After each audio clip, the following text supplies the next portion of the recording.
The message came on a Tuesday morning, when the sun was rising over New York City, and people were drinking their coffee and going to work like any other day. Nobody knew that in 12 hours, everything would change. The Galactic Council had ruled the stars for 12,000 years. They were old when humans were still living in caves. They were powerful when humans were still learning to make fire. And they had never, not once, been told no. The council was made of three great races. There were beings of living crystal, beautiful and cold, their bodies shining like diamonds in starlight. There were a hive mind, millions of creatures thinking as one, spreading across moons and asteroids like a living ocean. And the monumentals of Prime were giants of living stone, ancient and slow, but strong enough to crack planets with their bare hands. These three races had discovered a simple truth long ago. The galaxy was big, and there were many young species trying to find their place among the stars. These young species needed protection. They needed guidance, and protection and guidance came with a price. Tribute. Every new species that entered the galactic community paid tribute to the Council. Some gave resources, some gave technology, some gave soldiers. The Council decided what each species could afford to give, and the species gave it. Those who refused were removed, not conquered, not defeated, simply erased as if they had never existed at all. For 12,000 years, this system had worked perfectly. Then humanity built its first interstellar ship. The vessel was called the Hope of Earth, and it carried 3,000 colonists toward a planet orbiting the star Vega. They were farmers and engineers, teachers and doctors, families with children and dreams of a new world. They had no idea that something was waiting for them in the darkness between stars. The Council fleet appeared without warning. One moment, the Hope of Earth was alone in the void. The next moment, it was surrounded by ships the size of mountains, their weapons glowing with enough power to turn planets into dust. Ambassador of the transported aboard the human ship.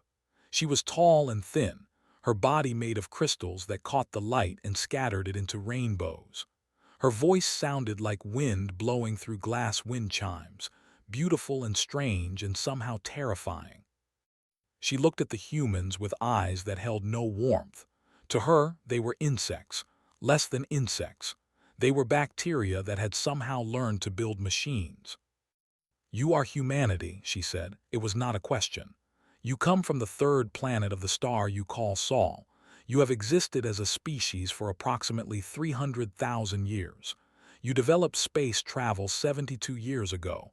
You are young. You are weak. You are nothing." Captain Sarah Mitchell stood before the alien ambassador. Her crew stood behind her, their faces pale with fear, but Mitchell's voice was steady when she spoke. "What do you want?" His crystal body pulsed with light. "The Galactic Council requires tribute from all species within its domain. You have entered our domain.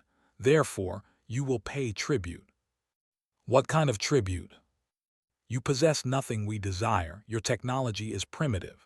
Your resources are common. Your knowledge is limited." Paused, and something like amusement flickered through her crystalline form. "Therefore, your tribute will be simple. 20% of your total population, delivered in stasis pods to serve the needs of the Council races. You have one of your solar cycles to comply." The bridge was silent. 20%, almost 2 billion people. "Serve how?" Mitchell asked quietly. "However we require. Labor, entertainment, experimentation. It is not your concern. You will deliver the tribute or your species will be removed." Mitchell thought of her daughter back on Earth, 7 years old, learning to ride a bicycle. She thought of her parents, retired and happy, growing tomatoes in their garden. She thought of the billions of humans who had no idea that their lives had just been given a price tag. "And if we refuse?" His laugh was like breaking glass. "In 12,000 years, no species has refused. Those who considered it saw our fleets and understood. You have seen our fleets. You understand what we are. You understand what we can do." She turned to leave, then paused. "One solar cycle, Prepare your tribute. The council is not patient and we are not merciful." She vanished in a flash of light, and the human crew was left alone among the stars. The hope of Earth returned to Earth with the ultimatum. Within hours, every government on the planet knew what had happened. Within days, panic had spread across the world. People protested in the streets. Religions declared the end times. Markets crashed. Families held each other and wept. The leaders of Earth gathered in Geneva to decide humanity's fate. Some argued for compliance. The aliens were too powerful. Their technology was too advanced. Fighting would only lead to extinction, and at least with tribute, 80% of humanity would survive. Others demanded resistance. Death before slavery. Better to die free than live as cattle for alien masters. The arguments went on for days while the clock ticked down. Generals presented battle plans that everyone knew were hopeless. Scientists proposed weapons that would take decades to build. Politicians gave speeches full of fire and fury that meant nothing against ships that could destroy continents. Then, on the fifth day, a woman named Doctor stood before the assembly. She was small and quiet, the head of Earth's division, a scientist who had spent her career studying the few alien signals humanity had detected over the years. "I have studied them," she said simply. "The council races, their history, their psychology, the way they think." She looked around the room at the frightened, desperate faces. "They believe they know what we are. They have seen 1,000 species like us, young and scared and weak. They have put us in a box, labeled it, and filed it away." She paused, and something fierce came into her eyes. "They are wrong. They have never met anything like humanity, and I believe we can use that." The room fell silent. Every eye was on her. "They expect us to fight or surrender. They expect us to be predictable." Doctor smiled, and there was something dangerous in that smile. "Let's show them what happens when humanity decides to be unpredictable." Outside the window, the sun was setting on Earth. In the sky above, invisible but ever-present, the Council's ships waited for humanity's answer. They had no idea what was coming. For 3 months, Earth went quiet. The colony ships that had been heading toward distant stars turned around and came home. The space stations that orbited Earth and Mars went dark. The radio signals that had been broadcasting into space for 100 years suddenly stopped. From the outside, it looked like humanity had accepted its fate and was simply waiting for the end. The Council watched and felt satisfied. Ambassador reported that the humans were behaving exactly as expected. They were organizing their tribute, selecting which of their people would be taken. It was sad, perhaps, but it was the natural order of things. The strong ruled, the weak served. This was how the galaxy worked. But was wrong. The silence was not surrender. The silence was preparation. Beneath the surface of the Earth, in bunkers and basements and underground factories, humanity was working. For the first time in human history, every nation had agreed to a single plan. Old enemies became allies. Borders disappeared. Resources flowed freely from one country to another. Scientists shared secrets that governments had kept hidden for decades. Admiral commanded the military operations from a bunker deep beneath the Swiss Alps. He was a tall man with gray hair and steady hands, a veteran of 3 wars who had thought he had seen everything. He had been wrong. "We are not building weapons," he told his officers on the first day. "We are building a message, the biggest, strangest, most confusing message anyone has ever sent." The officers looked at each other with doubt in their eyes. They were soldiers. They understood guns and bombs and battle plans. They did not understand messages. Smiled at their confusion. "Trust me, by the time this is over you'll understand, and more importantly, they won't." In another part of the world, Ambassador was building a different kind of army. She gathered diplomats, of course, but also historians and psychologists. She recruited artists and musicians, poets and philosophers. She found the people who understood stories, who knew how to reach into someone's heart and change the way they saw the world. The Council has ruled for 12,000 years because no one has ever challenged the story they tell, explained to her team. They say the galaxy is a hierarchy, strong on top, weak on the bottom, natural order, unchangeable. She stood before a screen showing images of Earth's history, wars and plagues, empires rising and falling, cities burning and being rebuilt. We are going to tell a different story, and our story is going to be so compelling, so strange, so utterly alien to everything they believe that they won't know how to respond. The preparations went deeper than anyone outside the inner circle knew. Doctor led a team of scientists working on something that should have been impossible. For 50 years, human physicists had theorized about ways to bend space and time, to jump from one point in the universe to another without crossing the distance in between. The theories had been beautiful but useless.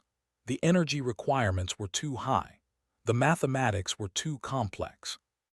But now, with every resource on Earth focused on a single goal, things that had seemed impossible became merely difficult. Things that had seemed difficult became achievable. "We're not going to fight their fleet," Doctor explained to Admiral during one of their secret meetings. "We're going to make their fleet irrelevant. When we're done, we'll be able to appear anywhere at any time. Their ships will be useless against us." Studied the equations on the screen before him. He didn't understand the physics, but he understood what it meant. "How long?" 3 months, maybe less if we're lucky." "We're not lucky people, Doctor. We're human. Make it work anyway."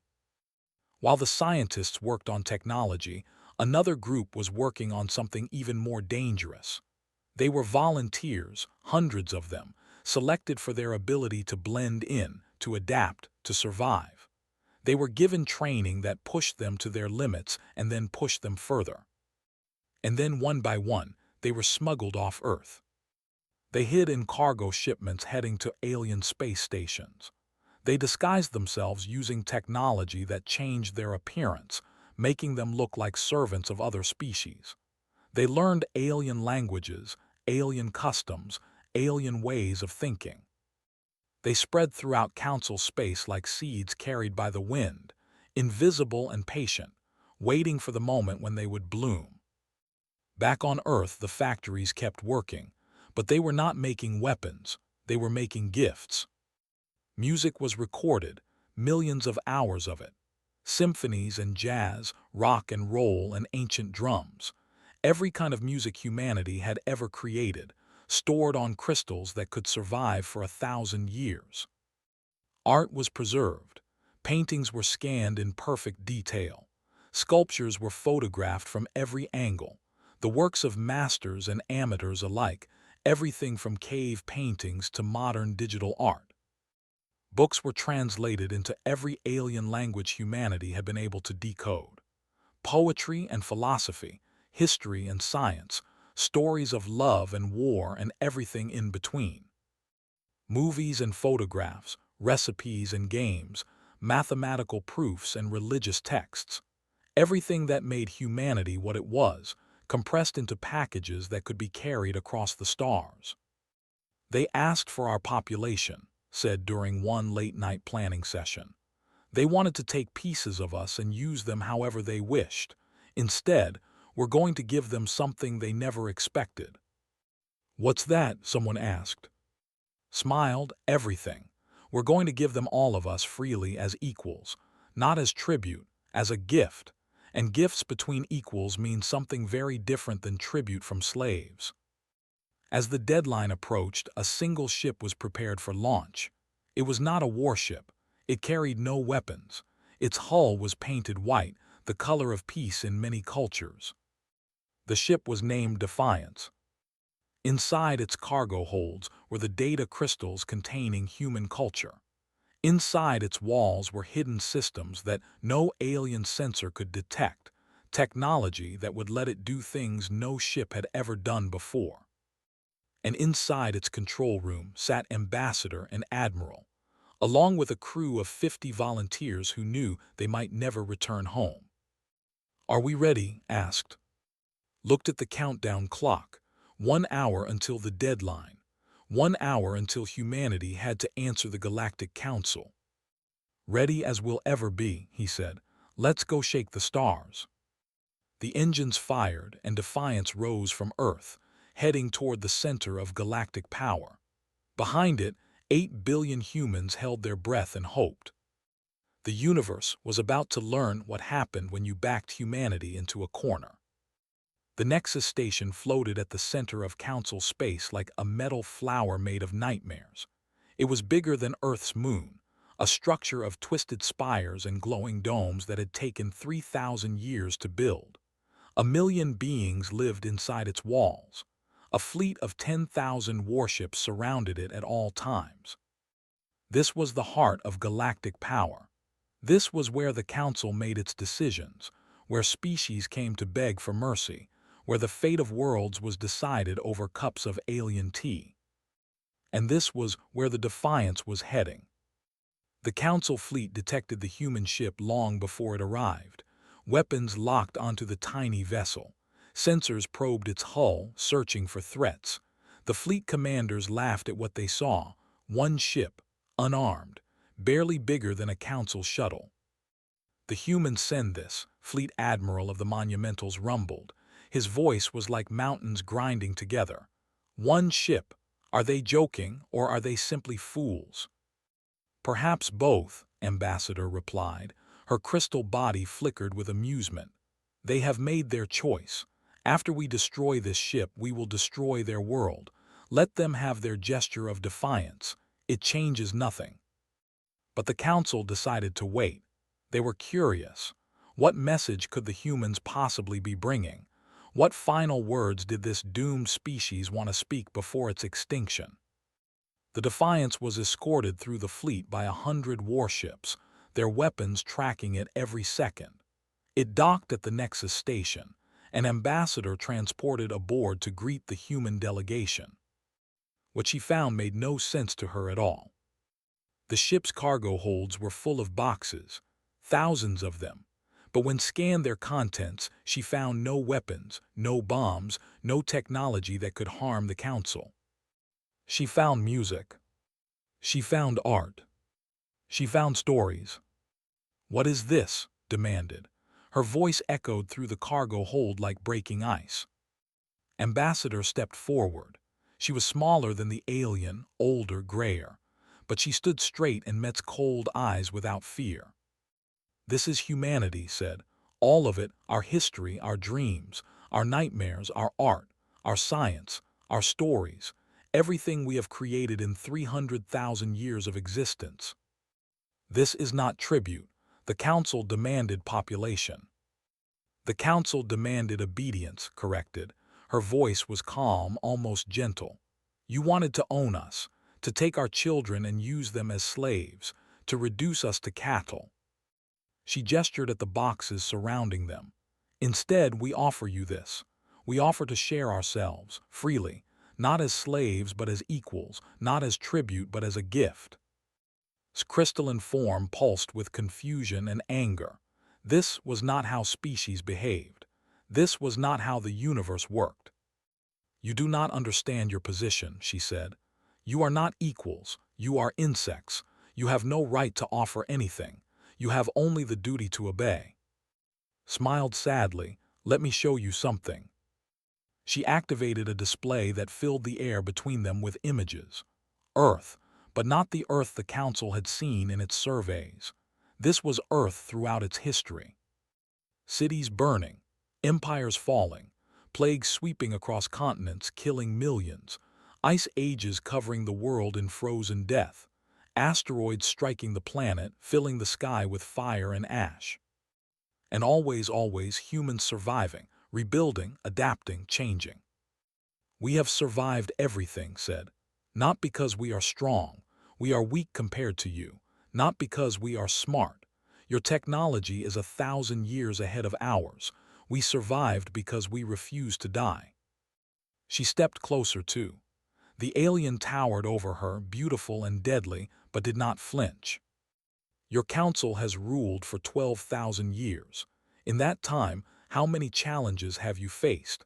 How many disasters have you overcome? How many times have you adapted, changed, become something new to survive? Said nothing. The truth was uncomfortable. The council races had evolved in stable, peaceful environments.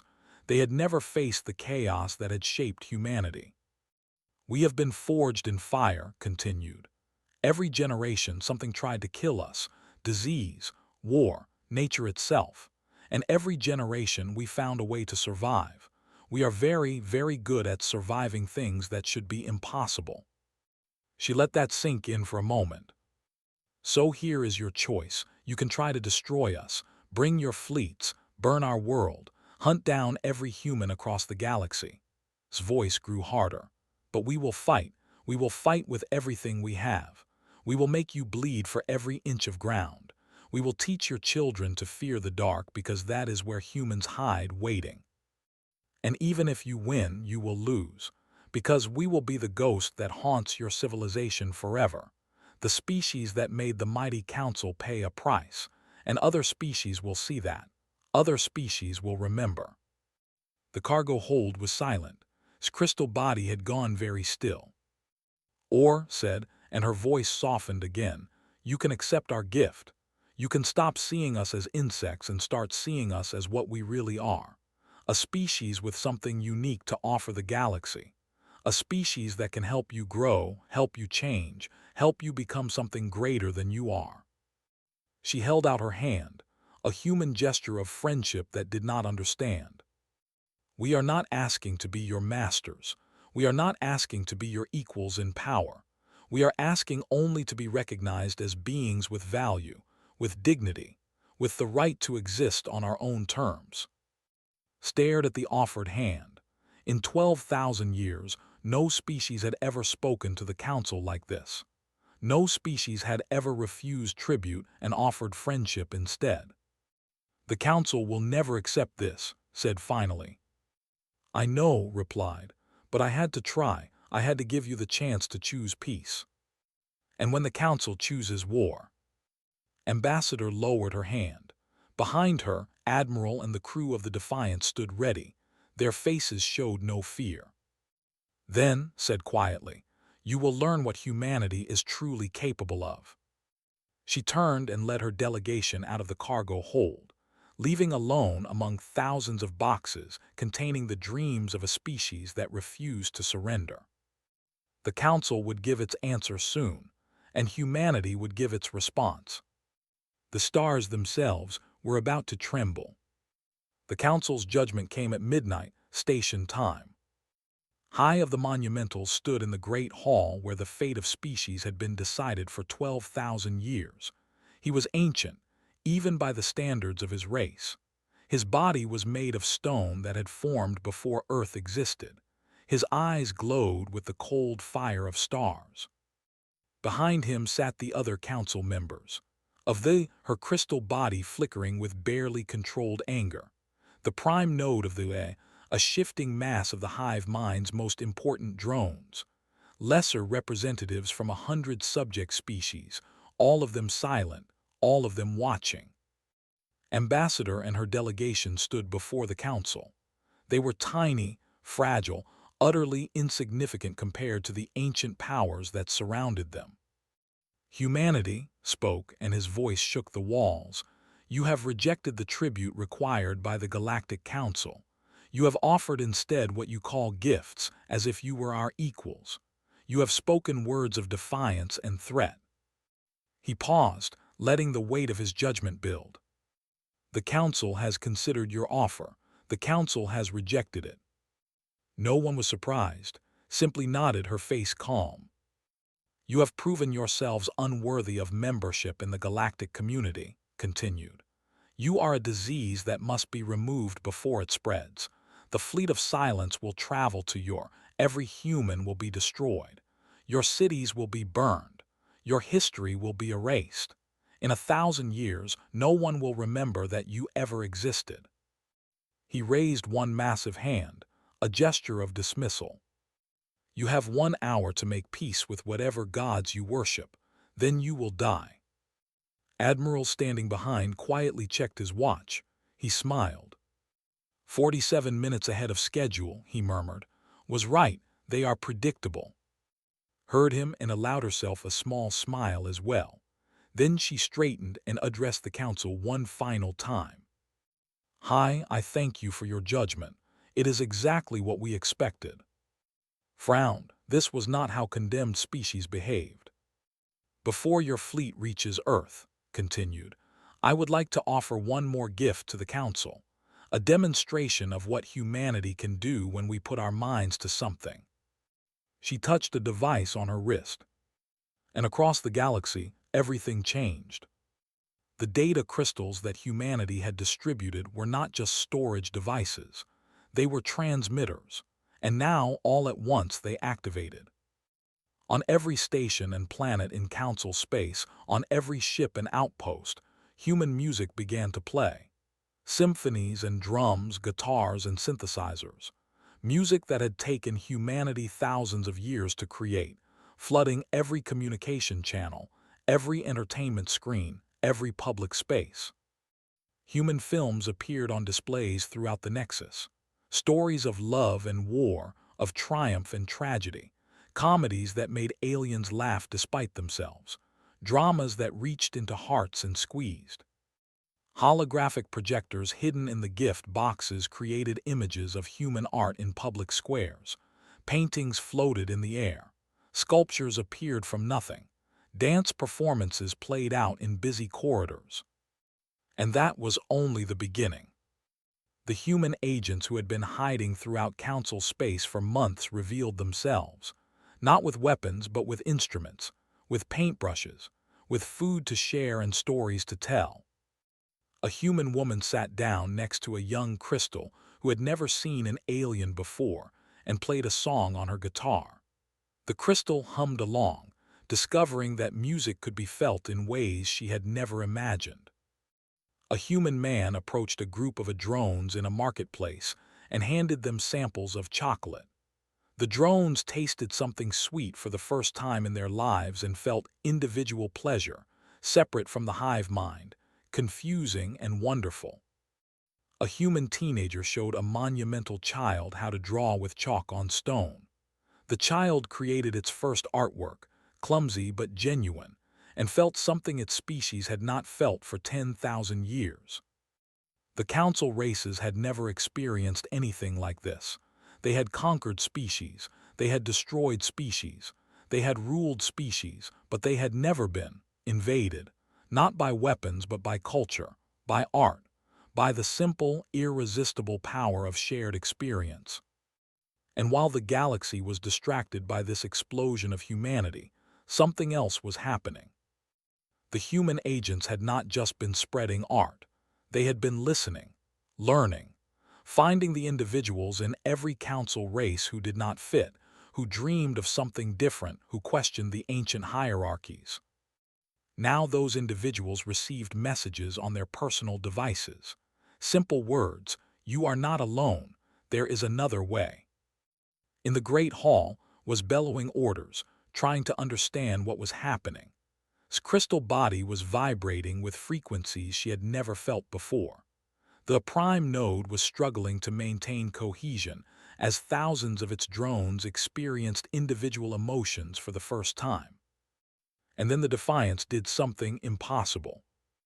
The ship was still docked at the Nexus station, but its hidden systems came online now, the technology that Doctor and her team had worked so hard to create. Space twisted, reality bent, and the Defiance vanished. It reappeared above Prime, the of the Monumentals. The ancient planet's defense systems tried to lock on, but before they could fire, the Defiance jumped again. It appeared above the Hive Moon. Then the Crystal Gardens. Then a dozen other vital targets, one after another, moving faster than any ship had ever moved before. Admiral's voice broadcast on every frequency. This is Admiral of the human vessel Defiance. We are now demonstrating what happens when you underestimate humanity. The ship jumped back to the Nexus, appearing directly in front of the Great Hall's observation window. The council members stared at it in shock. Your fleet is useless against us, continued. We can strike anywhere at any time. You are vulnerable. Your stations are vulnerable. Everything you have built over 12,000 years is vulnerable. He paused, and when he spoke again, his voice was calm and clear. We do not want to fight.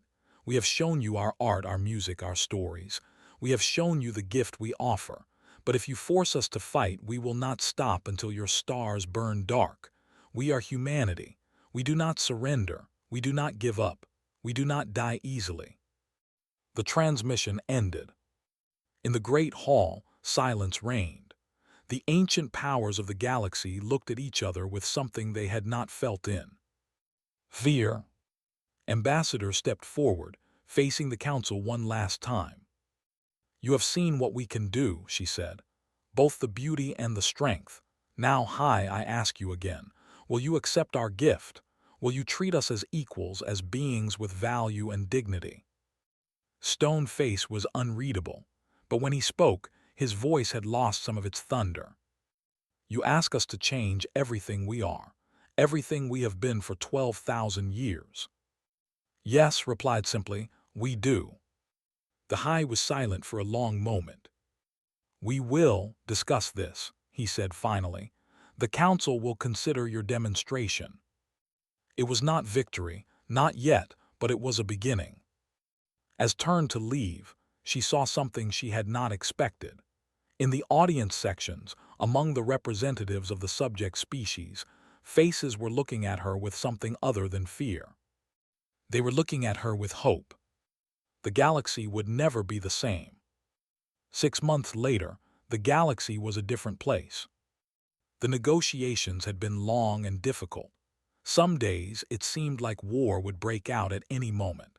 The Monumentals still wanted to fight.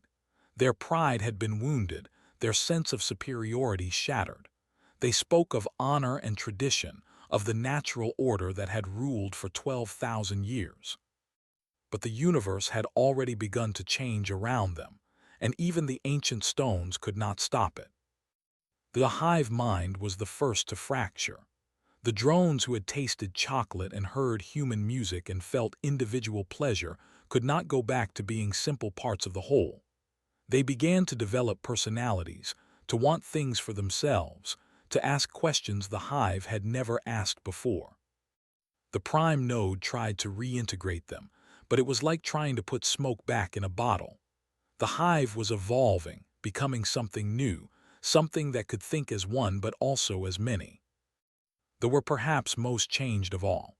They had believed their crystal bodies contained all possible forms of beauty. They had thought themselves perfect, complete, needing nothing from lesser races. Then they heard human music, and they learned they were wrong. Young crystals began creating their own art, inspired by human styles but transformed into something entirely new. Elders who had not felt genuine emotion in centuries found themselves moved by human stories. A few brave individuals began to question whether perfection was really the goal, or whether imperfection, growth, and change might have their own kind of beauty. But it was the subject species who changed the most. For 12,000 years, they had paid tribute without question. They had accepted their place at the bottom of the hierarchy because they saw no alternative. Now they had seen something different. They had seen a young, weak species stand before the council and demand to be treated as equals. And they had seen the council blink. Representatives from dozens of species came to Ambassador during those 6 months. They came secretly at first, afraid of being seen. Then they came openly, forming lines outside her quarters on the Nexus station. They wanted to know how humanity had done it. They wanted to know if they could do it too. Met with each of them personally. She shared food with insect-like beings who had never eaten with an alien before. She discussed philosophy with creatures made of living gas. She played music with beings who perceived sound as color. She learned their names, their stories, their dreams. We are not asking you to fight the council, she told them. We are asking you to imagine a different future, one where tribute is replaced by trade, where hierarchy is replaced by cooperation, where every species, no matter how small or strange, has something valuable to offer. She held up a data crystal containing a human poem translated into their language. This is what we offer, not power, not technology, an idea, the idea that the galaxy is big enough for all of us to be equals. The idea spread like fire across dry grass. On the final day, the council gathered once more in the Great Hall. This time, the audience sections were full. Representatives from every species in council space had come to witness history. The document before them was called the Compact of Stars. It abolished the tribute system. It transformed the council from a ruling body into a governing body where every species had a voice.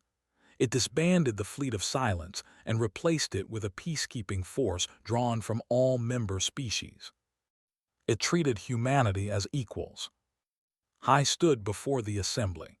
His ancient stone body seemed heavier than before, as if the weight of 12,000 years of tradition was pressing down on him. "We have debated for 6 months," he said. "We have argued and threatened and negotiated, and now we must decide." He looked at Ambassador, who stood small and calm before the gathering of powers that had once seemed invincible. "What you have done cannot be undone," he continued. "You have planted seeds throughout our civilization. You have shown our subjects that another way is possible. You have changed us in ways we are still discovering." His voice dropped lower, and something like sadness entered it. "For 12,000 years we ruled. We believed this was right because we believed we were superior. Perhaps we were. Perhaps our stability, our longevity, our power meant that we deserved to command and others deserved to serve." He paused. "Your species has existed for barely 300,000 years. You are chaotic, violent, unstable. You nearly destroyed yourselves a dozen times before you reached the stars." Nodded, all true. "And yet here you stand, unchanged by our threats, unbroken by our power, offering friendship when we offered only conquest." Was silent for a long moment. "Perhaps," he said finally, "we have something to learn from you." He reached out with one massive stone hand and placed it on the document. "I sign the Compact of Stars. Let it be done." One by one, the other council members added their marks. Her crystal body shining with colors no one had seen before. The prime node of the A, speaking with a voice that was somehow both one and many. The representatives of the subject species, adding their names to history for the first time. When it was finished, Ambassador stepped forward to add her own signature. Her hand was steady. Her heart was full. The hall erupted in sound, cheering and singing, from species that had never celebrated together before. Crystals harmonized with hive drones. Monumentals stomped their feet in rhythm. Humans laughed and cried and embraced aliens they had never met. Admiral found in the crowd. His face was tired but happy. "We did it," he said simply. "We started something," she corrected. "The hard work comes now, building a real community, learning to trust each other, becoming something greater than any of us could be alone. Are we ready for that?" Looked around at the celebration, at humans sharing music with, at monumentals carefully dancing with beings smaller than their fingers, at drones experiencing joy as individuals for the first time. "Maybe not," she admitted, "but we'll figure it out. That's what humans do. We face the impossible and we find a way." Smiled. The council wanted tribute. They wanted to own us. And instead, we gave them something they never expected. "What's that?" Watched a young human girl teaching an alien child to sing. The child's voice was strange and beautiful, mixing with the human melody to create something entirely new. "Hope," she said. "We gave them hope, the same thing that carried humanity through ice ages and plagues and wars, the belief that tomorrow can be better than today." She turned to face the observation window, where stars burned in the endless dark. They asked for our population, we gave them our spirit, and the galaxy will never be the same. Outside, across a million worlds, beings of every shape and size were looking up at the stars. They were dreaming of a future they had never imagined possible. And humanity, young and strange and wonderfully unpredictable, was just getting started. The stars had trembled, now they were beginning to sing.